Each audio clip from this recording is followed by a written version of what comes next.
Many of us have heard of them, and a lot of us even live in one, the Homeowners Association, or HOA. But what do they actually do? Well, today, we're going to pull back the curtain and go inside a real board meeting to see what it really takes to run a community. Let's get into it. You know, this one quote said right at the start of the meeting, it just says it all, doesn't it? These aren't paid executives in some fancy high-rise. They're your neighbors. They're juggling volunteer work with making dinner, printing out financial reports, and, yeah, sometimes burning the fries. It perfectly captures the reality of what it's like to serve on a board. Right. We always hear about the rules, the regulations, maybe a notice about lawn care. But what's the actual work? What are the real debates, the tough calls, and the complex decisions that these board members have to wrestle with every single month? We're about to find out. So forget about reading through dry, boring meeting minutes. We're going to deconstruct this meeting into the three pillars of what it takes to manage a community. You've got the money, the property, and of course, the people. Think of it as a real-world case study in the balancing act of governing yourselves. And our source for all of this? It's an authentic, candid recording of an actual board meeting. This is what gives us a genuine, unfiltered look at the challenges these volunteers are up against. Everything from planning finances decades in advance to navigating sensitive disagreements between neighbors. Okay, first up, probably the most critical pillar of them all, the finances. This is where the board is basically the steward of everyone's investment, making sure the community isn't just surviving today, but is set up for success for years and years to come. Take a look at this number, $39,705. That's the community's reserve balance.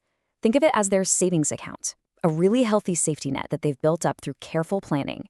This fund is literally what stands between a huge unexpected repair and a shocking surprise bill landing on every single homeowner's doorstep.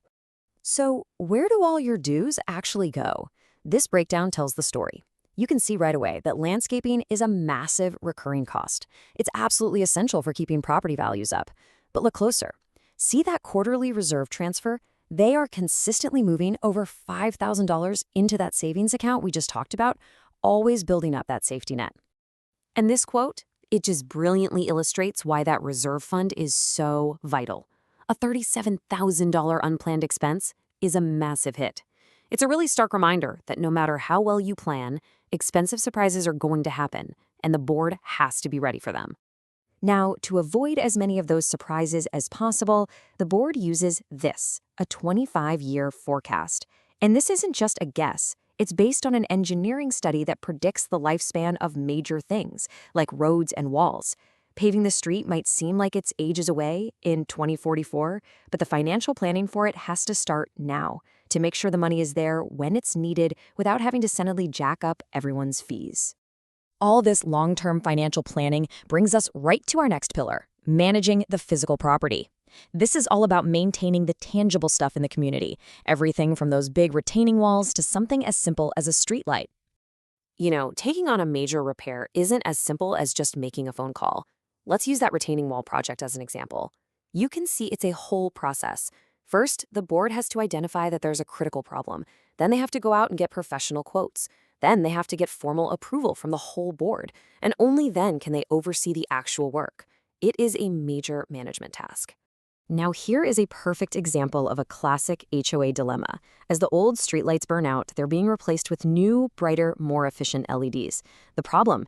It creates this kind of hodgepodge look, and some residents actually prefer the warm glow of the old lights. So the board has to weigh how things look against the main purpose of the lights, which is security, and a potential cost increase of $840 a year to just replace them all at once. What do you do?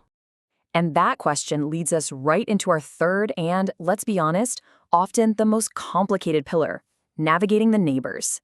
This is the human side of the job, dealing with requests, mediating disputes, and trying to build a real sense of community.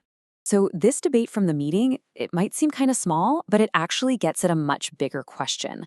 Should the community give new residents a physical welcome binder, a nice personal touch, or just point them to a Google Drive with all the documents? It really boils down to a question of tradition versus modern efficiency. And the arguments from the board members on this are just fascinating. On one hand, you have folks who value that personal effort, making sure it's accessible for neighbors who might not be as tech-savvy. But the other side points to practicality, cost, and one really crucial legal point. A printed binder can become outdated the second a rule changes, and that could create a serious liability issue down the road. Okay, now for a much more sensitive issue.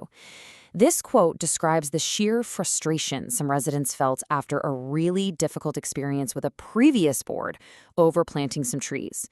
It kind of set the stage for a new request that was about way more than just landscaping. It was really about healing some old wounds. So, how did the current board handle this mess? They were totally stuck between a rock and a hard place, wanting to correct a past wrong, but also needing to avoid setting a precedent where the HOA starts paying for everyone's personal projects. The solution? A $400 stipend. It's not the full cost, but it's a meaningful gesture of goodwill. It's a compromise that acknowledges the past while still protecting the community's budget. After looking at the money, the property, and the neighbors, one thing becomes crystal clear. Serving on an HOA board, it's not some casual hobby. For these volunteers, it's pretty much an unpaid second job. And this quote from the meeting man, it just highlights the single biggest threat to this whole system of self-governance: volunteer burnout. In a small community of just 29 homes, finding neighbors who are willing to take on this huge responsibility is a constant and absolutely critical struggle. And this really brings us to the fundamental choice every community like this faces. You can have a volunteer board, which keeps costs way down, but the time commitment is massive. The alternative? Hiring a professional management company. They bring expertise, sure, but as they estimated in the meeting, that could cost every single homeowner an extra $100 a month. That's $1,200 a year out of your pocket. So why does all this behind-the-scenes work even matter? Well, because every single financial forecast, every property repair, and every neighborly compromise they work through is ultimately about one thing: protecting the investment and the quality of life for every single person who lives there. You know, it's really easy to criticize from the sidelines, but when you actually see the complexity, the personal commitment, and the incredible balancing act that's required, it kind of raises a question for all of us. Understanding the work is one thing, but being willing to do it, that's something else entirely.